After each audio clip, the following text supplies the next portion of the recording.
তুমি প্রভু নিরাকার সত্যের অবতার, তুমি প্রভু নিরাকার করিতে ধরো রূপ জগন্নাথ, তোমার কৃপা শুধু চাইয়ে না।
জগদীনাথ তুমি শ্রী জগন্নাথ, তোমার কৃপা শুধু চাইয়ে না।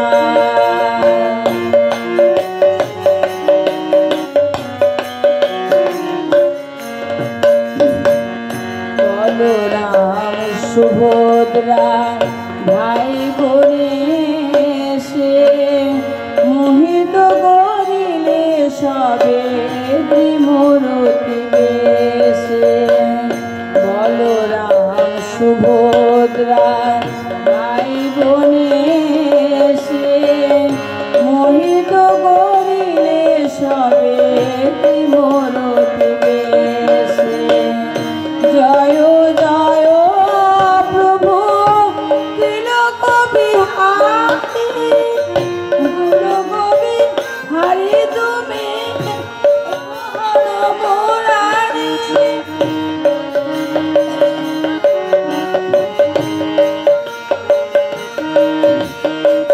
গুরু গোবিন্দ হরি তুমি মোহন মুরারি, ভক্তের ভগবান।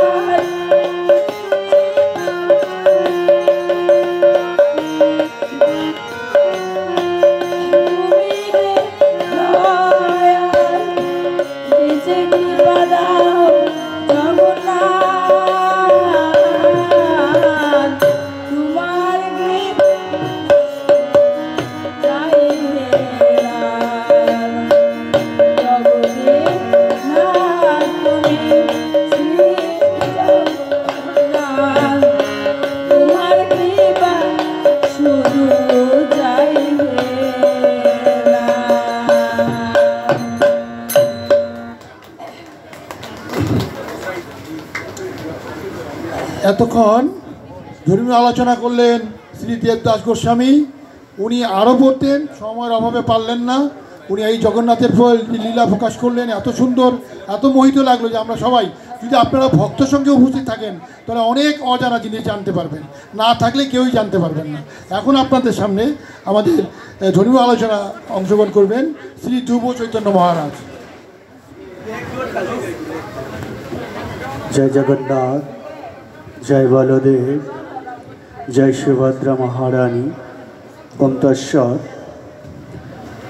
ওম অখণ্ড মণ্ডলাকারম ব্যক্তম येन চরাচরম তৎ পদম দর্শিতম येन তস্মৈ শ্রী গুরুবে নমো। গুরুর্ব্রহ্মা গুরুর্বিষ্ণু গুরুর্দেব মহেশ্বর, গুরুরেব পরমা ব্রহ্ম तस्मै श्रीगुरुवे नमः। ॐ अज्ञानतिमिरन्धस्य ज्ञानाञ्जनशलाकया चक्षुर्मिलितं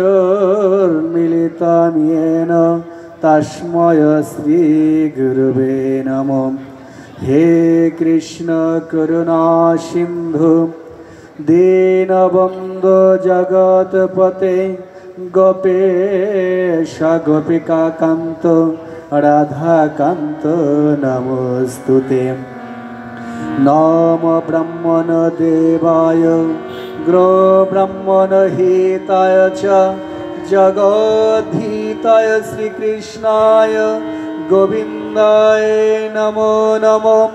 तप्त काञ्चन गौराङ्गे राधे वृन्दावनेश्वरी विश्वभानुसुते देवे प्रणमामि हरिप्रिये। बिन्दाय तुलसीदेवाय प्रियाय केशवस्य च कृष्ण भक्ति पदे देवी सत्यवत्यै नमो नमः। जय श्री कृष्ण चैतन्य प्रभु नित्यानंद श्री अद्वैत गदाधर श्रीवासादि गौर भक्तवृंद। हरे कृष्ण कृष्ण कृष्ण हरे हरे हरे राम राम राम हरे हरे। नीलाचल निवासाय नित्याय परमात्मने बलभद्र सुभद्रवं जगन्नाथाय ते नमः। ओम श्रीमद्भगवद्गीता मालमन्त्रस्य श्री भगवान वेदव्यास ऋषि अनुष्टव छंद श्री कृष्ण परमात्मा देवता आशुच सुशस्तं प्रज्ञावाशुचे इति बीजं सर्वधर्मान् परित्यज्य मामेकं शरणं व्रज अहं त्वां सर्व पापेभ्यो मोक्षयिष्यामि मा शुच। इति क्लिकं श्रीकृष्णे पीठार्थे पाठे विनियोग। अत श्रीगीतार करन्नाश नैनां छिन्दन्ते शस्त्राणि नैनां दहते पावकम् इति अङ्गष्टभं नमः। न चैनां क्लेदयन्ति आपो न शशुषरति मारुत इति तर्जनभावं स्वाहा। ॐ अच्छेत्तमदः अयमक्लेदश चैव च इति मध्वं वशत् नित्य सर्वगत स्नान अचलमयं सनातन इति अनामिकाव्यमहं पश्यामि पार्थरूपाणि शतत सहस्रश इति कनिष्ठं वशत् नानाविधानि दिव्यानि नानावर्णाकृतीनि च इति करताल पृष्ठयस्त्राय भट्ट। अत श्रीगीतारम् अंगन्नाश नैनां छिन्दन्ति शस्त्राणि नैनां दहति पावकम् इति हृदय नमो। न चैनां क्लेदयन्ति आपो न शशुषरति मारुत इति शिरसे स्वाहा। ॐ अच्छेत्तमदः अयमक्लेदश चैव च इति शिखाय वशत् नित्य सर्वगत स्नान अचलमयं सनातन इति कवचायहं पश्यामि पार्थरूपाणि शतत सहस्रश इति नेत्रत्रये वशत् नानाविधानि दिव्यानि नानावर्णाकृतीनि च इति करताल पृष्ठयस्त्राय भट्ट। अतो श्रीगीतार मङ्गलध्यानं मूकं करोति वाचालं पंगं लंघयते गिरिं याति कृपातमहं वन्दे परमानंद माधवम्।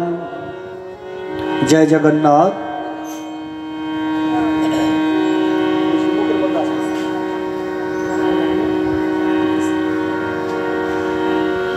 मुखं करोति वाचालं पंगं लंघयते गिरिं यत् कृपातमहं वन्दे परमानंद माधव। अर्थात गुरुर कृपा होले पुंगौ गिरि लंघन करते पारे, अंधौ दृष्टि शक्ति फिरे पाए, বোবাও কথা বলতে পারে যদি গুরুর কৃপা হয়। তাই গুরু কৃপা হি কেবলম। আপনারা আমার সামনে যারা গুরুতুল্য, পিতৃতুল্য, মাতৃতুল্য যারাই আছেন, সকলের আতুল চরণে শত সহস্র কোটি প্রণাম নিবেদন করছি।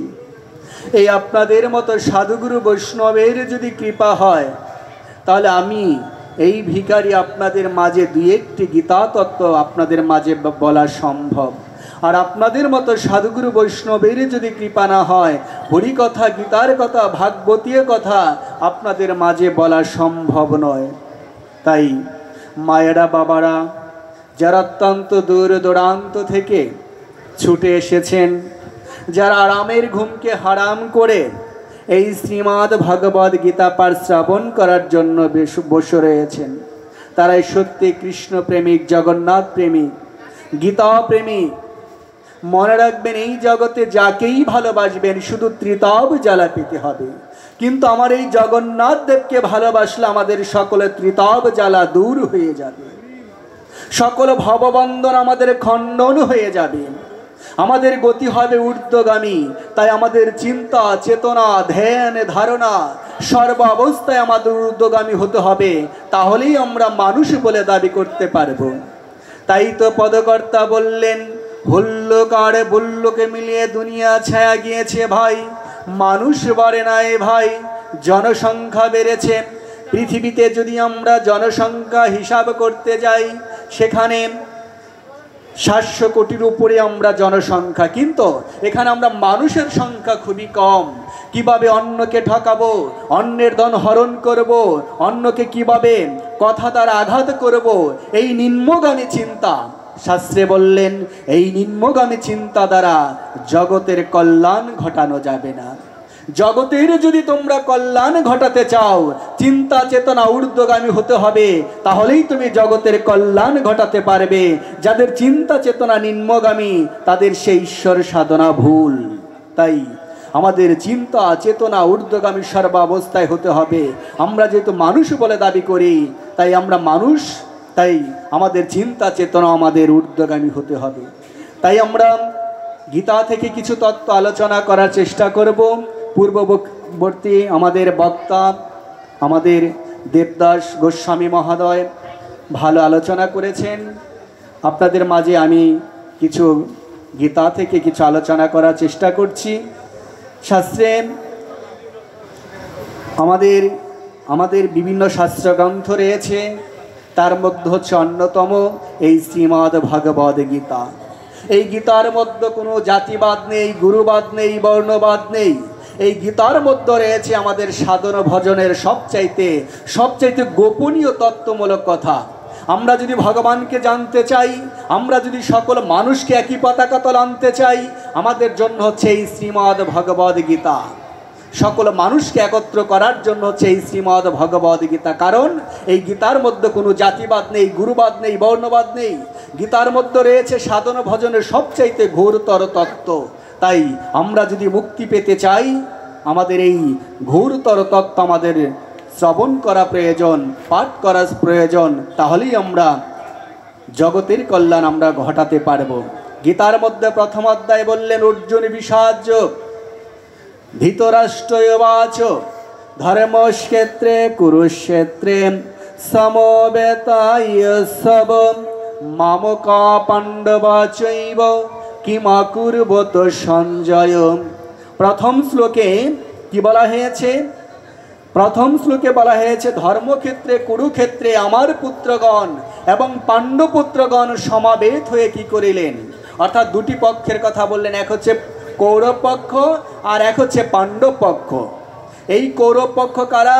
যারা অন্যায় অত্যাচারে লিপ্ত, যারা রাজ্য দখলের লোভ যাদের মধ্যে রয়েছে, রাজ্য ভোগ করার বাসনা যাদের মধ্যে রয়েছে, তারা হচ্ছে কৌরব পক্ষ। আর পাণ্ডব পক্ষ কারা?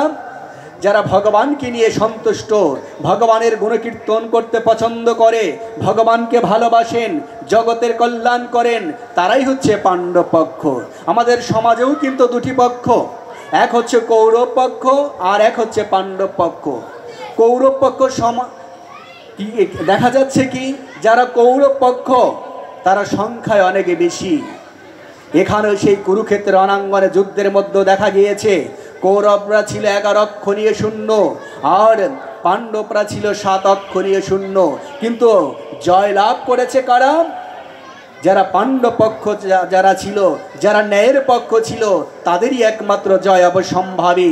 তাই সমাজে যারা অন্যায় অত্যাচার করে বেড়ে যাচ্ছে, অন্যায় অত্যাচার বেড়ে যাচ্ছে, সংখ্যা তারাই বেশি হলেও জয় তাদেরই হবে যারা ভগবানকে নিয়ে থাকবে, যারা জগৎ কল্যাণে চিন্তা করবে, যারা জগতের মঙ্গলার্থে চিন্তা করবে, যারা ভগবানের চিন্তা করবে, ভগবানকে ভালোবাসবে।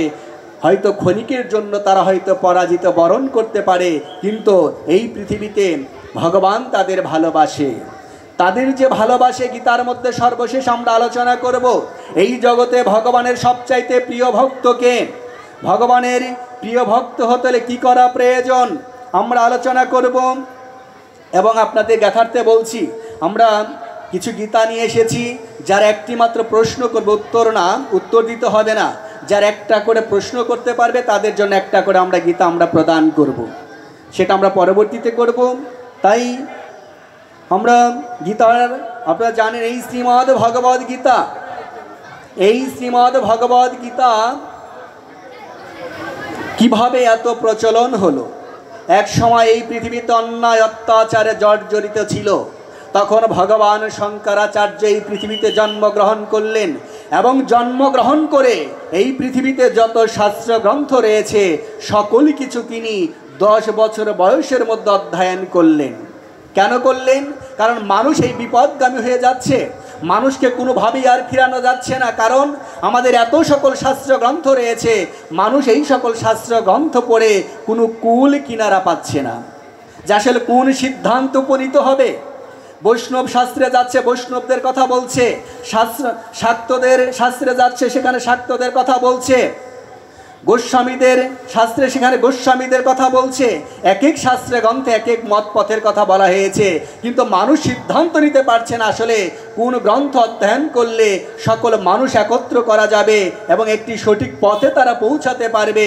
তখন ভগবান শঙ্করাচার্য এই 10 বছর বয়সে সকল শাস্ত্র গ্রন্থ অধ্যয়ন করে তিনি সিদ্ধান্ত উপনীত হলেন যে আমাদের জন্য হচ্ছে এই শ্রীমদ্ ভগবদ গীতা। কারণ এই গীতার মধ্যে কোনো জাতিবাদ নেই, কোনো গুরুবাদ নেই, বর্ণবাদ নেই, এবং এখানে কাউকে ছোটও করা হয়নি, এমন একটি গ্রন্থ।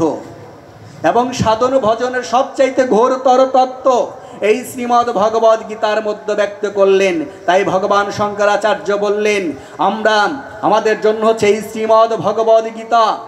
সকলে বিশ্বের মানুষকে যদি আমরা একত্র করতে চাই, আমরা যদি একই মত পথে আসতে চাই, আমাদের জন্য হচ্ছে এই শ্রীমদ্ ভগবদ গীতা। তাই আমাদের গীতার আদর্শ আমাদের জীবন গড়তে হবে, আমাদের সন্তানকে গীতামুখী করতে হবে। যে সন্তান নিত্য গীতা পাঠ করবে ওই সন্তান কখনো আর বিপদগামী হবে না, ওই সন্তানকে নিয়ে আপনাকে আর চিন্তা করতে হবে না, ওই সন্তানের ভার স্বয়ং ভগবান তাদের বহন করবে।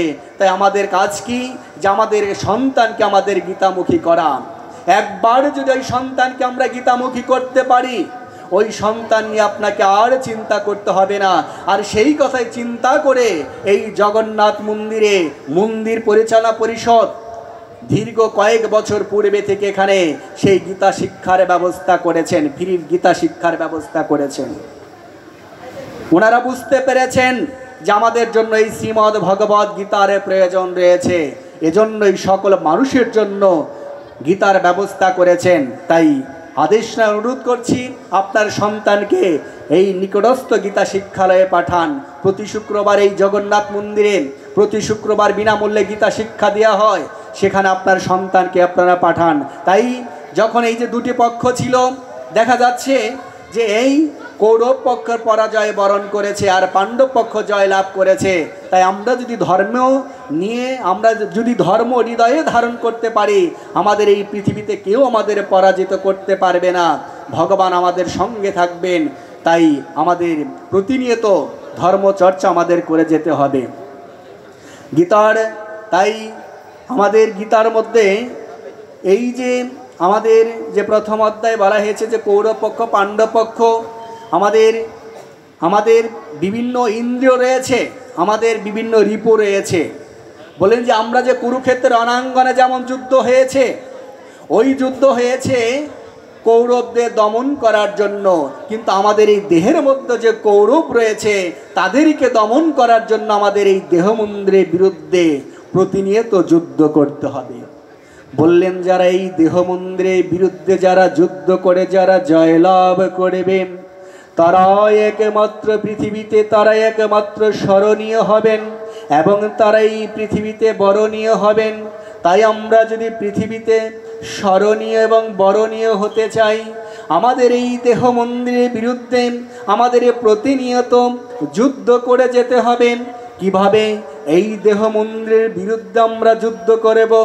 শাস্ত্রে বললেন আমাদের এই দেহের মধ্যে, এই শরীরের মধ্যে আমাদের বিভিন্ন অঙ্গ রয়েছে, অঙ্গ প্রত্যঙ্গ রয়েছে, রিপু রয়েছে, হস্ত, চক্ষু, কর্ণ, নাসিকা থেকে শুরু করে এই যে অঙ্গাদি রয়েছে, বললেন ষড়রিপু রয়েছে, এগুলির বিরুদ্ধে যারা যুদ্ধ করে যারা জয় লাভ করতে পারবে, শাস্ত্রে বললেন একমাত্র তারাই পৃথিবীতে স্মরণীয় বরণীয় হবেন এবং তারাই আমার ওই ভগবত ধামে পৌঁছাতে পারবেন, তারাই একমাত্র মোক্ষ লাভ করবেন, তারাই একমাত্র ভগবানকে প্রাপ্ত হবেন। তাই আমাদের এই দেহমন্দিরের বিরুদ্ধে প্রতিনিয়ত যুদ্ধ করতে হবে। দু একটি এক্সাম্পল দিচ্ছি। যেমন আমার হস্ত রয়েছে, এই হস্ত দ্বারা আমি কি করতে পারি? আমি চাইলে ভগবানের গুণকীর্তন করতে পারি নেচে নেচে, আমি চাইলে ভগবানের পূজা দিতে পারি, আমি চাইলে কি করতে পারি? বদন দিয়ে হরিকথা বলতে পারি, গীতার কথা বলতে পারি, আবার এমনও পারি বদন দিয়ে আমি কাউকে গালি দিতে পারি, এই হস্ত দ্বারা আমি কাউকে আঘাত করতে পারি। এখন আপনি কোনটা করবেন? যদি আপনি ভালো কাজে ব্যয় করেন তাহলে সেটাই হচ্ছে আপনার নিজের কন্ট্রোলে আনা, বিভিন্ন ইন্দ্রিয়কে আপনার নিজের কন্ট্রোলে আনা। বললেন এই মনকে কিভাবে বশ করা যায়? বললেন অভ্যাস এবং বৈরাগ্য দ্বারা এই মনকে নিজের কন্ট্রোলে আনা যায়। আমাদের মন হচ্ছে বাতাসের মতো চঞ্চল। গীতার মধ্যে বললেন যে আমাদের মন হচ্ছে কি বাতাসের মতো চঞ্চল। সেই চঞ্চল মনকে যদি আমরা স্থির করতে চাই, আমাদের এই গীতার জ্ঞানের আমাদের প্রয়োজন রয়েছে, ধ্যানের আমাদের প্রয়োজন রয়েছে। ধ্যান করলে আমাদের এই চঞ্চল মন সবচাইতে দ্রুত স্থির হবে। তাই আমাদের ধ্যানমূলম সেই গুরুর মূর্তি, সেই গুরুর মূর্তি দর্শন করতে হবে। অনেকে বলে যে কলিযুগে কোনো ধ্যান নেই। যত মহাপুরুষ রয়েছে, যত সাধক রয়েছে, সবাই ধ্যান করেছে। ভবা পাগলা, প্রভুপাদ, রাম ঠাকুর, অনুকূল ঠাকুর থেকে শুরু করে এই জগতে যত সাধক রয়েছে সবাই ধ্যান করেছে, কারণ গীতার মধ্যে ধ্যানের কথা বলেছেন। তাই আমরা যদি ভগবানের সবচাইতে প্রিয় হতে চাই, আমাদের অর্জুন হতে হবে। কারণ অর্জুনই একমাত্র ভগবান বলেছেন যে এই জগতে তুমি একমাত্র আমাকে সবচাইতে ভালোভাবে দর্শন করেছ। অর্জুনের মতো এই পৃথিবীতে আর কেউ ভগবানকে দর্শন করেনি। ভগবান গীতার মধ্যে বলেছেন যে পূর্বেও আমাকে অনেকেই দর্শন করেছে, কিন্তু ভগবান অর্জুনকে বললেন হে অর্জুন, তুমি যেভাবে আমাকে দর্শন করেছো পূর্বে এইভাবে কিন্তু কেউ আমাকে আর দর্শন করতে পারেনি। তাই ভগবানকে যদি দর্শন করতে চাই আমাদের অর্জুন হতে হবে।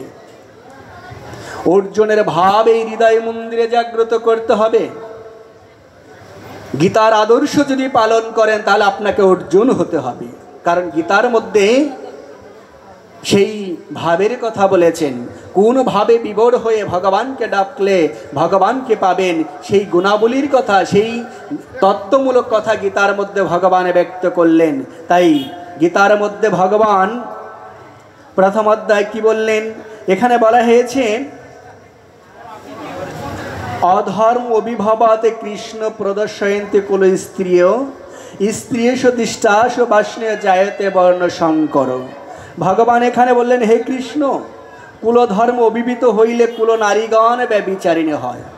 এই যে কুল নারীগণ, এই কুল নারীগণ কেন ব্যভিচারী হচ্ছে? কারণ ধর্মচর্চা তাদের করছে না, ধর্ম পালন করছে না, গুরুকুলে যাচ্ছে না। যে আমাদের পূর্বে যে গুরুকুল ছিল সেখানে তারা যাচ্ছে না, গুরুর চরণ আশ্রয় নিচ্ছে না। এজন্য বললেন এই কুল নারীগণ ব্যভিচারিণী হচ্ছে।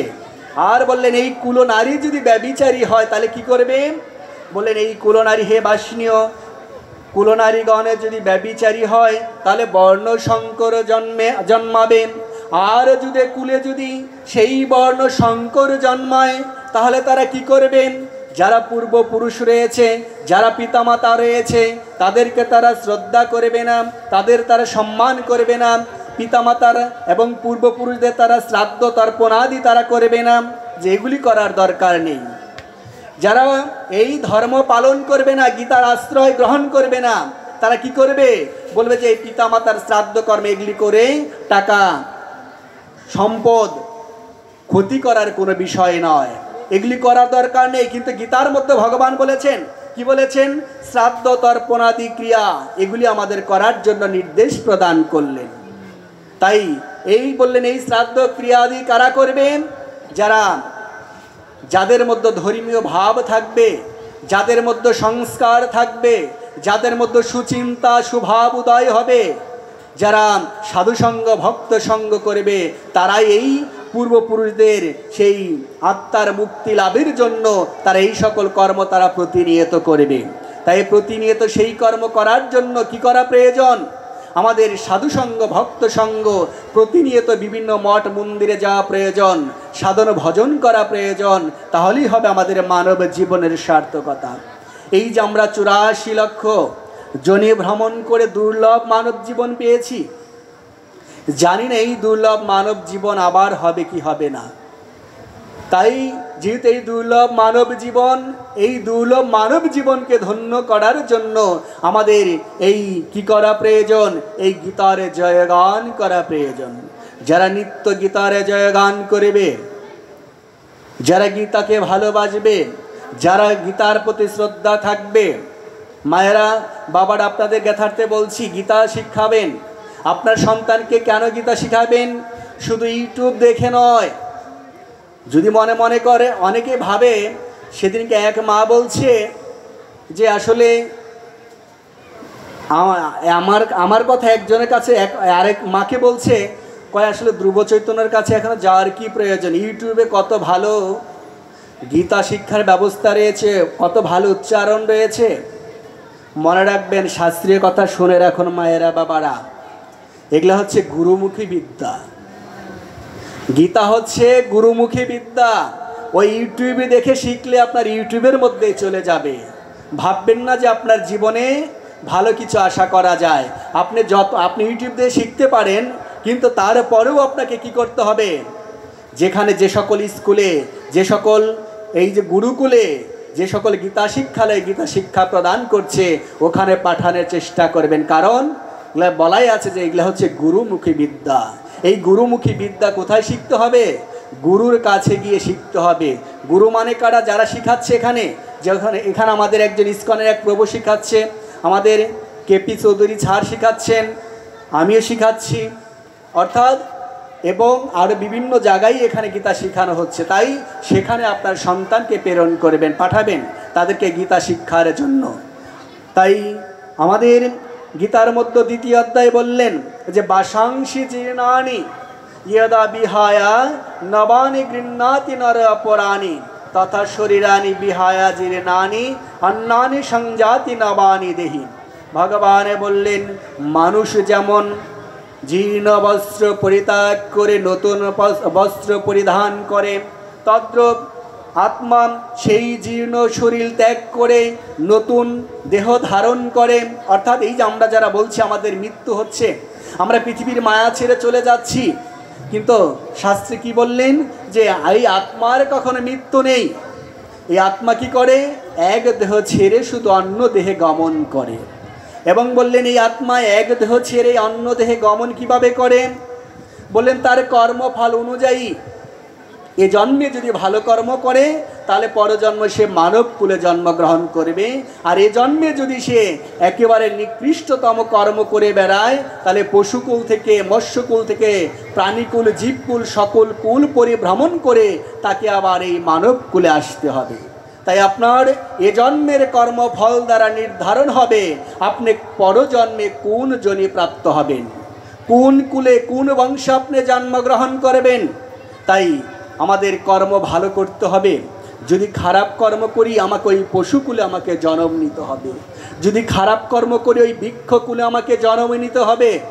তাই আমরা যদি চাই এ জন্মে আমি ভালো কর্ম করতে পারি, আর এ জন্ম ভালো কর্ম করলে আমাকে মানব কুলে প্রেরণ করবে, আর যদি এর চাইতেও যদি ভালো কর্ম করতে পারি আমরা ভগবদ প্রাপ্তি হতে পারি, মোক্ষ প্রাপ্তি হতে পারি, ভগবানের কাছে পৌঁছাতে পারি। আর আমাদের জীবনের উদ্দেশ্য হচ্ছে মোক্ষ প্রাপ্তি, ভগবত প্রাপ্তি। যতক্ষণ পর্যন্ত মানুষ এই ভগবত প্রাপ্তি না হবে, ভগবানকে দর্শন না করবে, ততক্ষণ পর্যন্ত মানুষের এই আসা যাওয়ার খেলাও বন্ধ হবে না। তাই মায়েরা, বাবারা, যারা এই আসা যাওয়ার খেলা বন্ধ করতে চান তাদের রাতুল চরণে আমি বিনম্রভাবে অনুরোধ করছি, আপনার এই গীতা পাঠ করুন, তাহলে আপনার এই আসা যাওয়ার খেলা বন্ধ হয়ে যাবে, আপনার জীবন ধন্য হয়ে যাবে, মানব জীবন সফল হবে। তাই মানব জীবনকে সফল করার জন্য আমাদের এই প্রতিনিয়ত চেষ্টা আমাদের চালিয়ে যেতে হবে। আমরা যারা আছি, এই যে আমরা যারা এই তাঁতিবাজার, শাঁখারি বাজার থেকে শুরু করে সারা বাংলাদেশেই বলছি, যারা আছি ঢাকার মধ্যে আমরা অধিকাংশ আছি ভাড়াটিয়া, অর্থাৎ ভাড়া বাসায় থাকি। মূলত আমরা সারা দেশেই যারা আছি সবাই হচ্ছে ভাড়া বাসার মধ্যে আমরা অবস্থান করছি ক্ষণিকের সময়ের জন্য। অর্থাৎ কোন ভাড়া বাসায় আছি? যে ভগবানের ভাড়া বাসায়। ভগবান আমাকে একটা নির্দিষ্ট সময় বেঁধে দিয়েছেন যে তুমি এই সময়, এই নির্দিষ্ট সময়ে তুমি এই বাসার মধ্যে থাকবে, এই বাসার মধ্যে থাকবে। যখন তোমার সময় ফুরিয়ে যাবে তখন তুমি এই বাসা ছেড়ে তুমি চলে যেতে হবে, তোমাকে এই বাসায় আর রাখা যাবে না।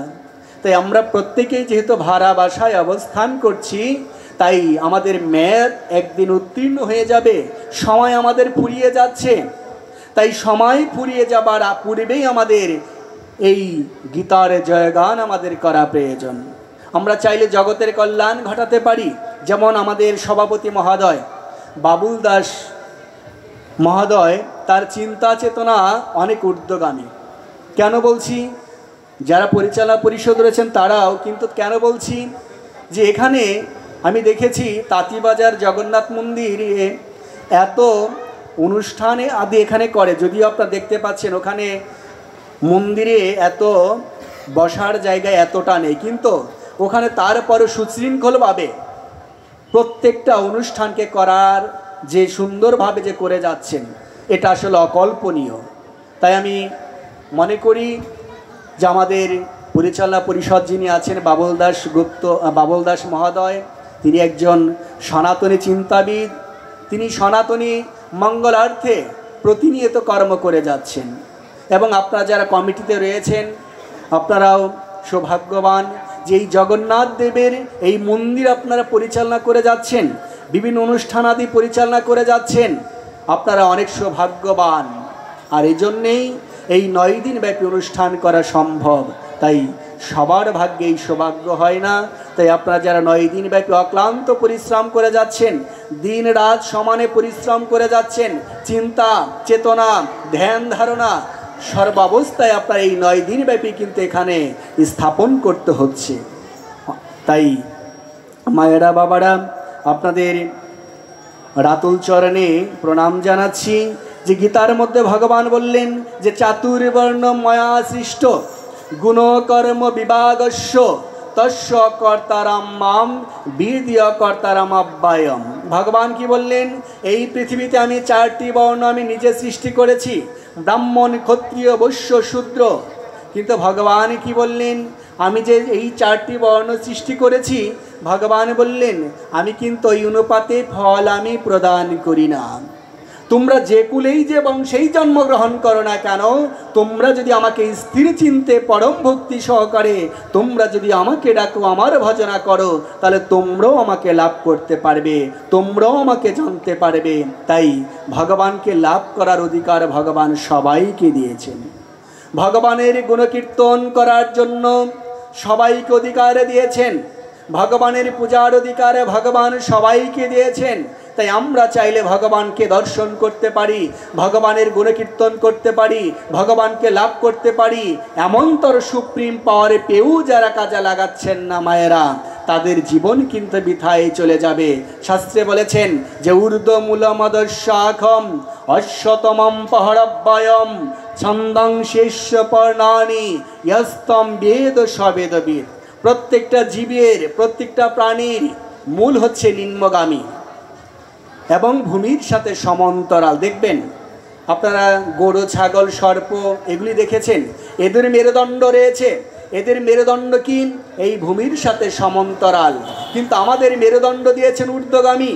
এটা হচ্ছে আমাদের মেরুদণ্ড। আমি চাইলে মেরুদণ্ড সোজা করে ধ্যান করতে পারি, আমি ভগবানকে দর্শন করতে পারি।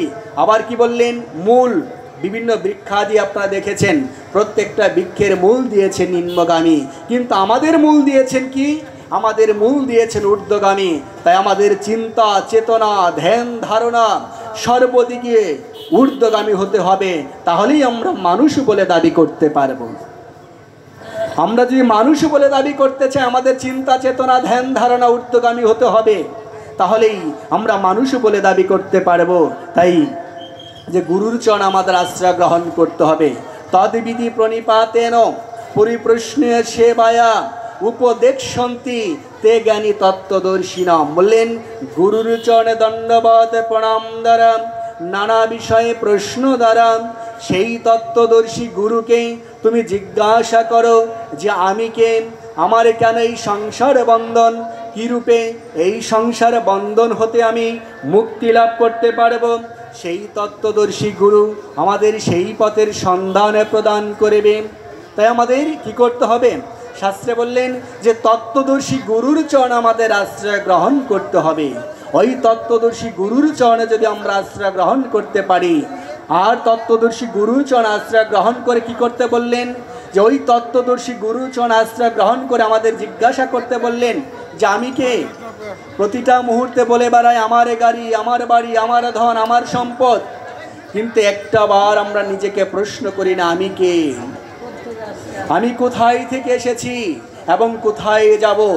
এবং এই যে আমাদের চিন্তা চেতনা, আমাদের এই চিন্তা চেতনা আমাদের মধ্যে নেই। তাই আমাদের চিন্তা চেতনা ওই ঊর্ধ্বগামী হতে হবে। আমি কোথায় থেকে এসেছি, গুরুর চরণে আশ্রয় গ্রহণ করে সেই তত্ত্বদর্শী গুরুকে আমাকে জিজ্ঞাসা করতে হবে যে আমি আসলে কে। আমি হচ্ছে চিন্ময়ী আত্মা। এখন এই চিন্ময়ী আত্মাকে কিভাবে জানা যায়? এই চিন্ময়ী আত্মাকে কিভাবে জানা যায়? সেই চিন্ময়ী আত্মাকে যদি জানতে চাই, বললেন কিভাবে জানা যায়? বলেন এই চিন্ময়ী আত্মাকে জানার জন্য আমাদের সাধন ভজন করা প্রয়োজন, সাধুসঙ্গ ভক্ত সঙ্গ করা প্রয়োজন। এই সাধুসঙ্গ ভক্ত সঙ্গ ছাড়া ভগবানকে দর্শন করা যাবে না, ভগবানের নৈকট্য লাভ করা যাবে না, ভগবানের অপার মহিমা দর্শন করা যাবে না। তাই ভগবানের সেই অপার মহিমা যদি আমি দর্শন করতে চাই, আমাদের অবশ্যই সাধন ভজন আমাদের করে যেতে হবে। সাধন ভজন ছাড়া আমাদের গতি নেই। কিন্তু মায়েরা, বাবারা আরেকটু শোনেন, দেখেন কি বলছে। এখন অনেকেই আছে যারা পড়ালেখা জানে না, কিন্তু অনেক বড় বড় সাধু সন্ন্যাসী হয়েছে না? কিন্তু এই যে সেটা কিভাবে হলো সেটাও কিন্তু গীতার মধ্যে ব্যক্ত করলেন। যে পড়ালেখা জানে না, গীতা পাঠ করতে পারেনি, কিন্তু তার মধ্যেও দেখা যাচ্ছে এই গীতার জ্ঞান তাদের মধ্যে রয়েছে, এই ধর্মীয় চিন্তা চেতনা তাদের মধ্যে রয়েছে, ভগবানকে তারা দর্শন করেছে। তাই গীতার মধ্যে সেই তত্ত্ব বললেন। যেমন বাবা লোকনাথ, রাম ঠাকুর, অনুকূল ঠাকুর, ভবা পাগলা, অনেক মহাজন রয়েছে। যেমন বাবা লোকনাথ স্কুল কলেজে পড়াশোনা করেনি, কিন্তু লাখো লাখো মানুষ তার চরণে লুটিয়ে পড়ছে। রামকৃষ্ণ পরমহংসদেব, রাম ঠাকুর, রামকৃষ্ণ পরমহংসদেব জীবনে কখনো স্কুলে যায়নি, কিন্তু মায়ের কথা অনুযায়ী একদিন মাত্র স্কুলে গিয়েছিল। এবং স্কুলে মা বললে যে বাবা স্কুলে যা, পাঠশালাতে যা। মায়ের কথা অনুযায়ী পাঠশালাতে গেল, সারাদিন ক্লাস করল, এসে মাকে বলছে মা আমি আজ থেকে আর ওই পাঠশালাতে যাব না। কেন যাব না? যাবে না বাবা? বলে যে পাঠশালাতে আমার ভগবানকে জানার জন্য কোনো বিদ্যা অর্জন করানো হয় না, অমন্তর পাঠশালাতে আমি আর যাব না। মাত্র একদিন মাত্র পাঠশালাতে গিয়েছিল, কিন্তু তাকে আজকে যারা ওই রামকৃষ্ণ মিশনে কারা থাকে, সবচাইতে শিক্ষিত ব্যক্তি, শিক্ষিত সাধু সন্ন্যাসী ওখানে অবস্থান করে, অনেক ডাক্তার, অনেক অফিসার, অনেক বড় বড় ডক্টরেট করা থেকে শুরু করে অনেক ডিগ্রিধারী সাধু সন্ন্যাসী ওই রামকৃষ্ণ মিশন অবস্থান করছে এবং তাকে অনুসরণ করছে। কারণ কি?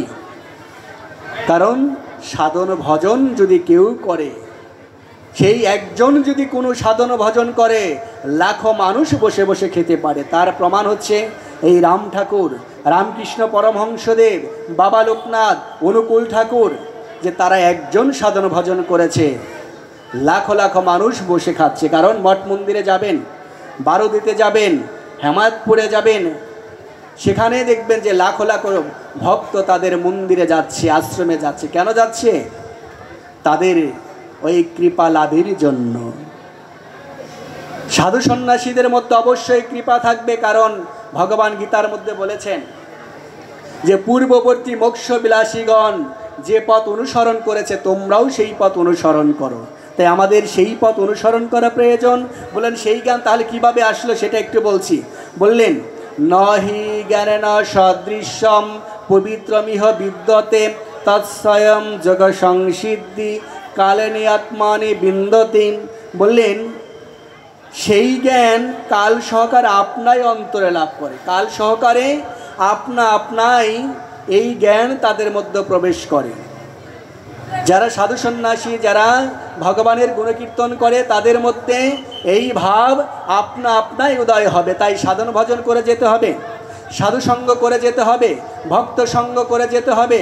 যারা এইভাবে সাধু সঙ্গ ভক্ত সঙ্গ করে যাবে, তাদের মধ্যে ভাব আপনাই উদয় হবে। ধ্যান করতে হবে। তাই গীতার মধ্যে ভগবান আরো ব্যক্ত করলেন, নবম অধ্যায়ে ভগবান বললেন, রাজবিদ্যা রাজগুহ্য যোগে বললেন পৃথিবীতে যত বিদ্যা রয়েছেন সকল বিদ্যা সমূহের মধ্যে শ্রেষ্ঠ বিদ্যা হচ্ছে কি? এই রাজবিদ্যা রাজগুহ্য যোগ, এই শ্রীমদ্ ভগবদ গীতা। তাই ভগবান এখানে ব্যক্ত করলেন যে অনন্য চিন্তয়ন্ত মাম ये जना पर्युपासते तेषां नित्यवियुक्तानां यगष्ठेनां बहमहम। भगवान एखाने व्यक्त करलेन যে অনন্য চিত্তশীল হইয়া আমার চিন্তা করিতে করিতে যে সকল ভক্ত আমার উপাসনা করে, আমাতে নিত্য সেই নিত্যযুক্ত সেই সমস্ত ভক্তের যোগ এবং ক্ষেম, লব্ধ এবং অলব্ধ বস্তুর সংস্থান এবং রক্ষণাবেক্ষণ আমি নিজেই করে থাকি। ভগবান বললেন আমি ভক্তের ভার বহন করে থাকি। ভক্ত যারা ভগবান তাদের ভার বহন করে, গীতার মধ্যে প্রতিশ্রুতি দিয়েছেন। আমি এ বলিনি, আপনিও বলেননি, কে বলেছেন? ভগবান নিজে গীতার মধ্যে বলেছেন আমি ভক্তের ভার বহন করি। যে কি বললেন? যে কোনো ভক্ত যদি অনন্যশীল হয়ে আমার চিন্তা করে, ওই ভক্তের যা কিছু প্রয়োজন সেগুলি আমি বহন করে থাকি। ভগবান বললেন প্রয়োজন আমি মাথায় করে বহন করি। কোনো ভক্ত যদি আমাকে ডাকে, প্রয়োজন আমি ওই ভক্তের ভার আমি মাথায় করে বহন করে থাকি। ভগবান বললেন আমি শুধু ওই ভক্তকে আমি মাথায় করে বহন করে দিয়ে থাকি এমনটা নয়। ওই ভক্তকে আমি যা কিছু দিয়েছি ওগুলিও যদি আমার চরণে অর্পণ করে, ভগবান বললেন ওগুলি আর রক্ষণাবেক্ষণের দায়িত্ব আমার, সেগুলি রক্ষাও আমি নিজেই করে থাকি। তাই আমাদের যে সম্পদ আদি রয়েছেন, শরীর রয়েছেন, দেহ রয়েছেন, এগুলি যদি আমরা ভগবানের চরণে যদি আমরা অর্পণ করতে পারি, ভগবান বললেন ওগুলি আমি নিজেই রক্ষা করে থাকি। অর্থ সম্পদ শরীর থেকে শুরু করে সকল কিছুই আমি রক্ষা আমি নিজেই করে থাকি। তাই আমি চাইলে আমার শরীর আমি রক্ষা করতে পারবো না, আমার ধন সম্পদ আমি রক্ষা করতে পারবো না। তাই ভগবান বললেন সময়হম সর্বে ভূতেষু ন মে দেশস্তি অস্তি ন প্রিয়ম ये ভজন্তি তুমাম ভক্ত মই তেষু চ প্রিয়হম। ভগবান বললেন আমি সর্বভূতের পক্ষেরই সমান, আমার দেশ নেই, আমার প্রিয় নেই, আমার বন্ধু নেই, আমার শত্রু নেই। কিন্তু ভগবান বললেন কিন্তু যাহারা ভক্তিপূর্বক আমার ভজনা করে, আমার গুণকীর্তন করে, আমার ভজনা করে, ভগবান বললেন ওই ভক্তের হৃদয় মন্দিরে আমি বসবাস করি। ভগবান বললেন আমি শুধু এই ভক্তের হৃদয় মন্দিরে বসবাস করি এমনটা নয়, ওই ভক্ত আমার এই হৃদয় মন্দিরে বসবাস করে। যদিও কোনো ভক্ত আমার ওই গুণকীর্তন করে, আমার ভজনা করে, আমার আরাধনা করে, আমার নিত্য উপাসনা করে ওই ভক্তের হৃদয় মন্দিরে আমি বসবাস করি। তাই ভগবানের ওই হৃদয় মন্দিরে যদি বসবাস করতে চান, ভগবানের ওই হৃদয় মন্দিরে যদি বাস করতে চান, তাহলে আমাদের এই গীতার জ্ঞানের আমাদের প্রয়োজন। আমাদের এই হৃদয় মন্দিরে ভগবানের প্রতি প্রেম ভালোবাসা প্রয়োজন। তাহলে ওই ভগবানের এই হৃদয় মন্দিরে বসবাস করা যাবে। আর যারা ভগবান এখানে ব্যক্ত করলেন,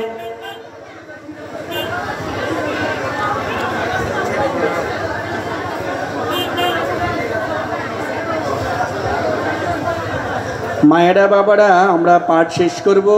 আপনাদের জ্ঞাতার্থে বলছি, আমরা পাঠ আলোচনা শেষ করছি কিছুক্ষণের মধ্যেই।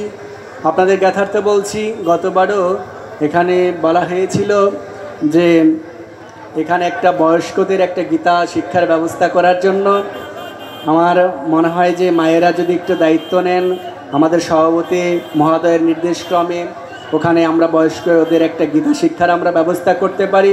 আমি বিনামূল্যে শিখাবো, আমার টাকা দিতে হবে না, সেটা আমি করতে পারবো। আর আপনাদের যথার্থ বলছি, যদি আপনাদের এখানে কারো যদি ভালো গীতা শিক্ষার প্রয়োজন হয়, আপনারা জানেন এই গীতা শিক্ষালয়ে অনেক ভালো মানের শিক্ষার্থী আছে এবং ভালো শিখাবে।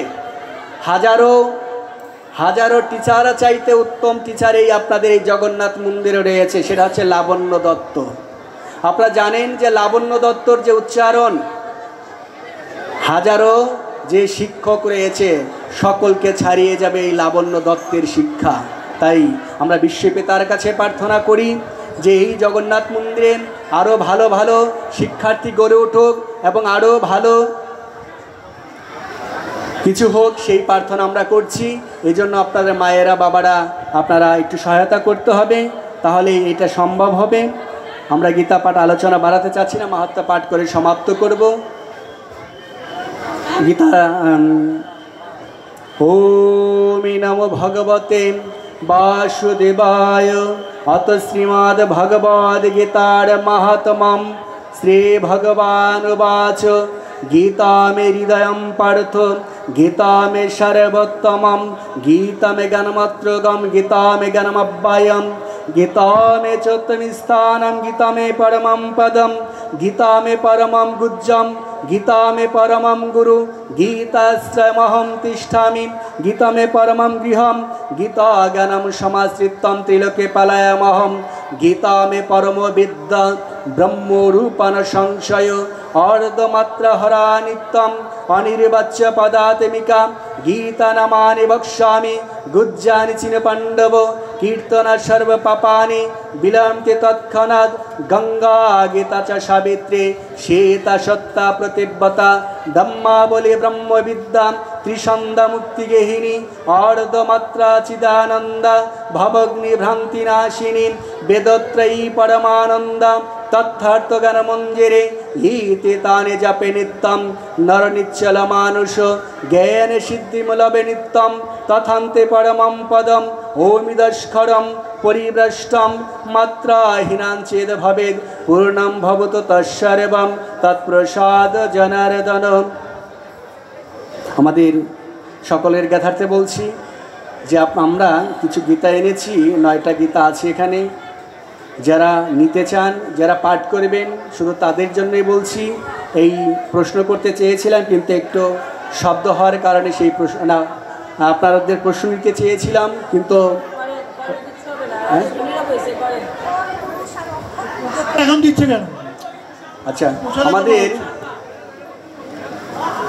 গীতার খর পুরুষ এবং অক্ষর পুরুষ, এটা হচ্ছে পঞ্চদশ অধ্যায়।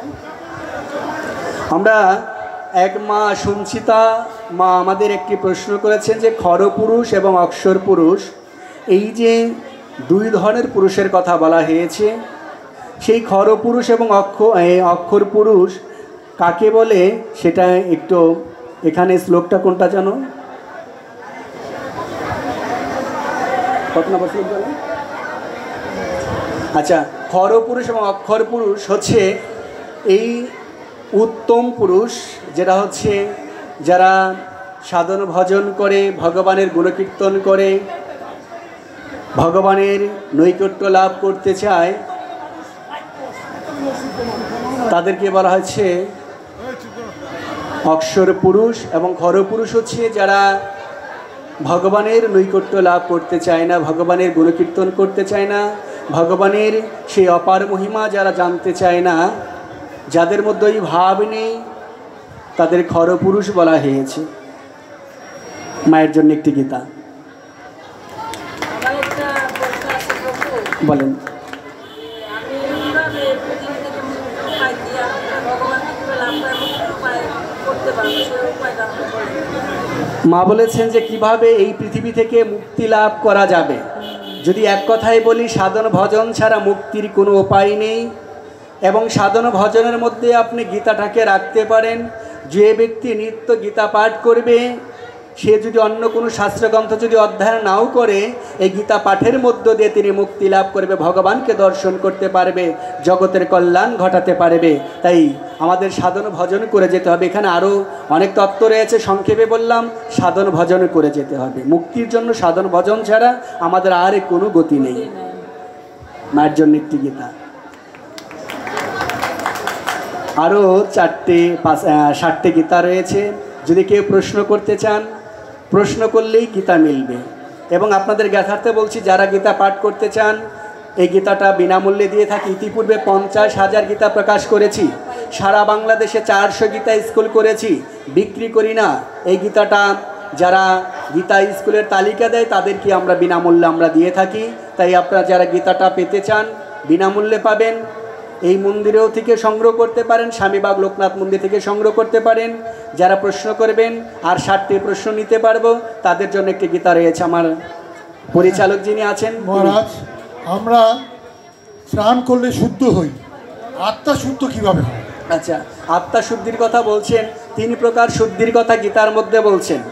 যে স্নান করলে, এই আমরা যদি বাহির থেকে যারা এসেছি, স্নান করলে আমাদের এই বাহিরের পবিত্রতা রক্ষা করবে, কিন্তু আত্মাকে শুদ্ধ করার জন্য বললেন যে আমাদের শরীর মনটাকে পবিত্র করতে হবে। গীতার মধ্যেই বলেছেন, 3টা পবিত্রতার কথা বলেছেন, যে আত্মাকে শুদ্ধ করার জন্য মন এবং মনটাকে পবিত্র করতে হবে। মনের মধ্যে যে কুটিলতা, জটিলতা, কথার যে মারপ্যাচ, এগুলি সম্পূর্ণরূপে পরিত্যাগ করতে হবে।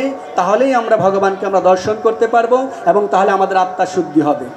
আপনার জন্য একটি শ্রীমদ্ ভগবদ গীতা। ধন্যবাদ। আমি তো মনে করি এটা জগন্নাথের সঙ্গে এসে করি না, আমি মালাটা জপ করতে পারি না, আমি অপরাধ করি না, তাহলে কি আমার কোনো অপরাধ হবে মালাটা জপ না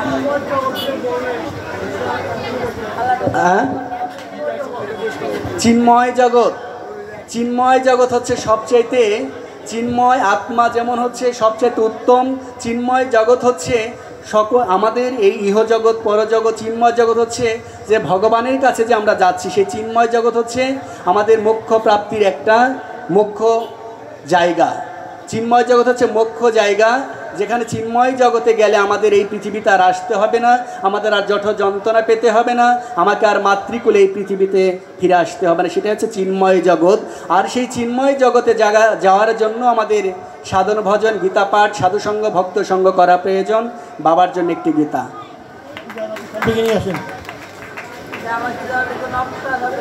আচ্ছা, মা বলছে যে আসলে আমি মালা জপ করার সময় পাই না।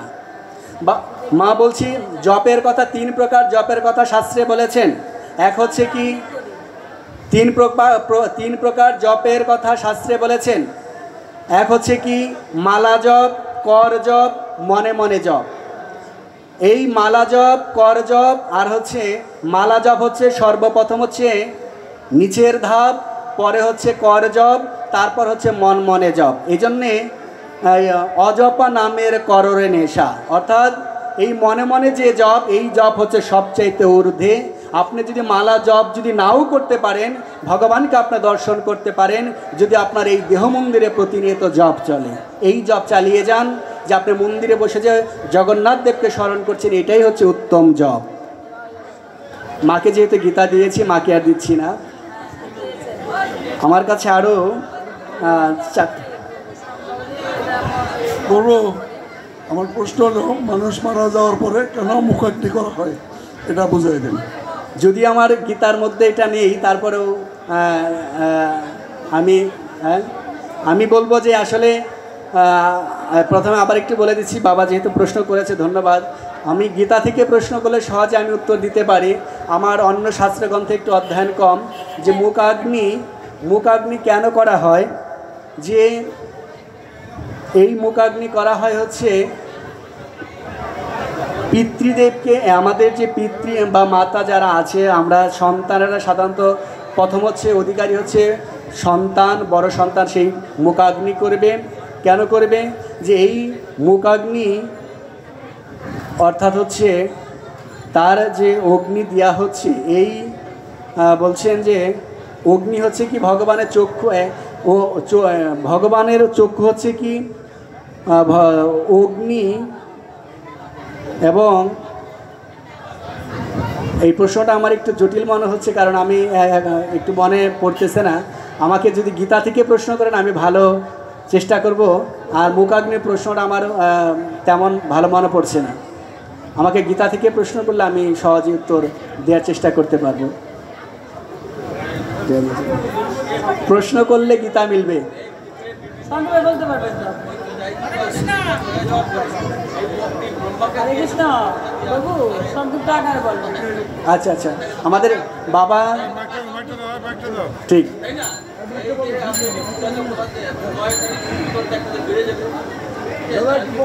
আরে বলে দেন।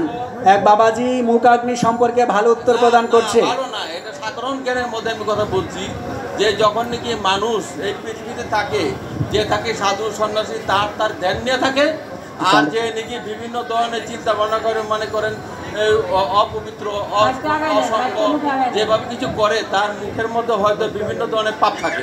সেই পাপটাকে এই ব্রহ্ম অগ্নি ব্রহ্ম দিয়ে তাকে শুদ্ধ করে গতিপথ, যেমন ছেলেরা হোক, যাই হোক, না থাকলে তারা প্রতিবেশী হোক, করতেই পারে, অসুবিধা নেই। প্রতিবেশীরও এটা আদেশ দেওয়া আছে, বুঝছেন, তাই না? এই আর কি। গীতা থেকে কেউ যদি প্রশ্ন করতে চান, কারণ এই মা প্রশ্ন করবে। সরসজ্জায় ছিলেন। মা আমি বলছি আমাকে গীতা থেকে প্রশ্ন করলে আমি ভালো উত্তর দিতে পারি না। বাবাজির কথা যুক্তিসঙ্গত, বাবার কথা যুক্তিসঙ্গত, কারণ আমি, হ্যাঁ ঠিক আছে, বাবার কথা, আপনার কথা যুক্তিসঙ্গত। আমি আসলে অন্য শাস্ত্রগ্রন্থ একটু কম অধ্যয়ন করলে, আমি গীতাটা আমি আগেই বলেছি, আমাকে গীতা থেকে প্রশ্ন করলে আমি উত্তর দিতে পারবো। আমি ভাগবতীয় আলোচনা আমার এত দখল নেই, যেটা নেই সেটা আমি বাহাদুরি করে আমার কোনো লাভ নেই। মাকে বলবো যদি গীতা থেকে কোনো প্রশ্ন করেন, যে কোনো প্রশ্ন, সেটা আমি উত্তর দেওয়ার চেষ্টা করব গীতা থেকে প্রশ্ন করলে। হ্যাঁ হ্যাঁ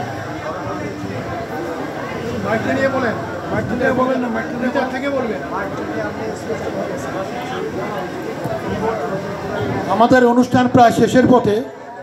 প্রভু বলেছেন যদি গীতার থেকে কেউ কোনো প্রশ্ন করতে চান তাহলে এখনও সময় আছে, প্রশ্ন করতে পারেন। আর না হলে প্রভু আর কি আমরা শেষ করবো। না হলে যদি না হয় তাহলে এই মাকে যে প্রশ্নটা করেছে, মাকে একটা গীতা দিয়ে দেন। আপনি আসেন, একটা গীতা দিয়ে দেন। আরেকজন প্রশ্ন করেছিল উনি, আপনি একটা নিয়ে নেন। প্রশ্ন করার জন্যই শুধু গীতা, যদিও ওনারা গীতার থেকে প্রশ্ন না করে করেছে, তারপরেও আমরা দিচ্ছি। আর দুইটা গীতা দিতে পারি যদি কেউ পাঠ করতে চান।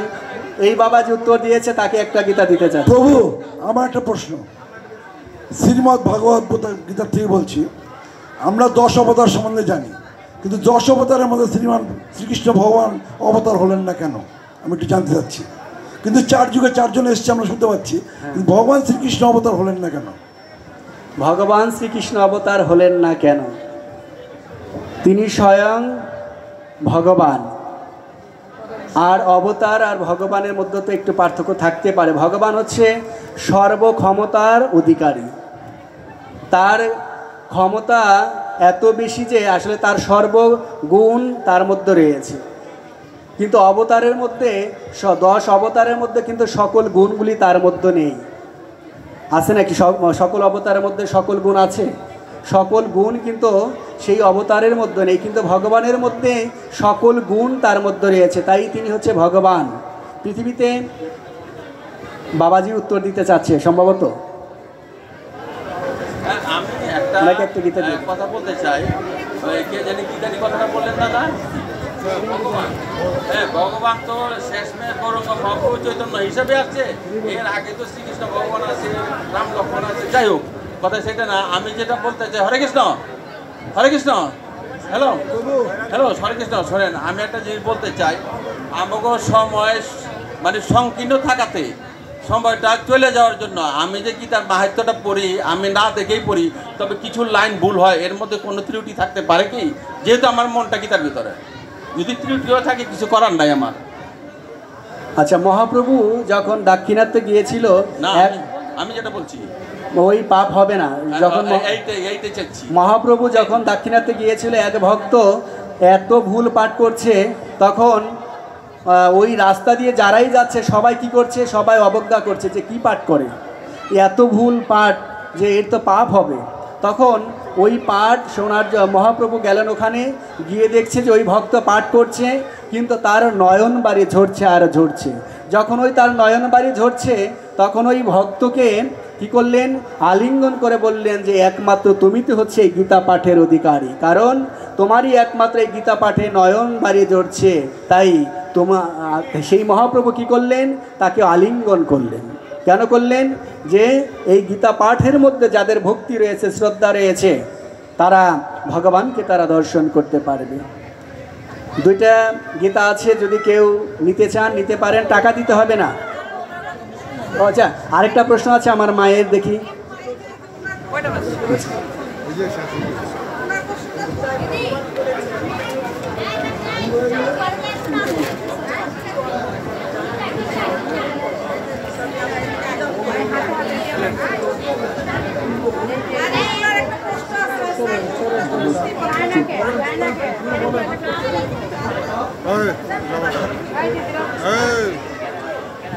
মা বলছে যে হোম করো, যজ্ঞ করো, তপস্যা করো, দান করো, ভোজন করো, যাই করো না কেন, যে ভগবানকে নিবেদন করে খেতে বলছে। এখন বলে যারা খাচ্ছে না তারা কি চোর?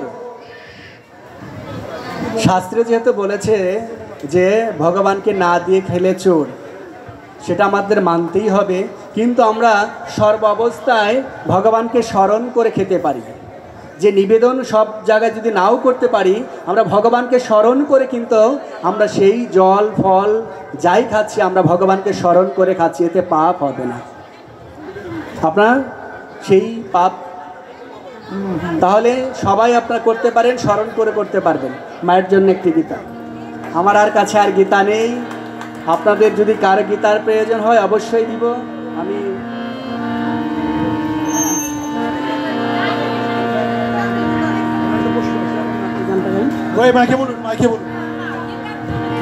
আমরা যখন গীতা পড়ি, প্রতিদিন যদি এক অধ্যায় পাঠ করতে না পারি, তখন 2-4 পেজ পড়ে তখন কিভাবে সমাপ্ত এটা করতে পারি?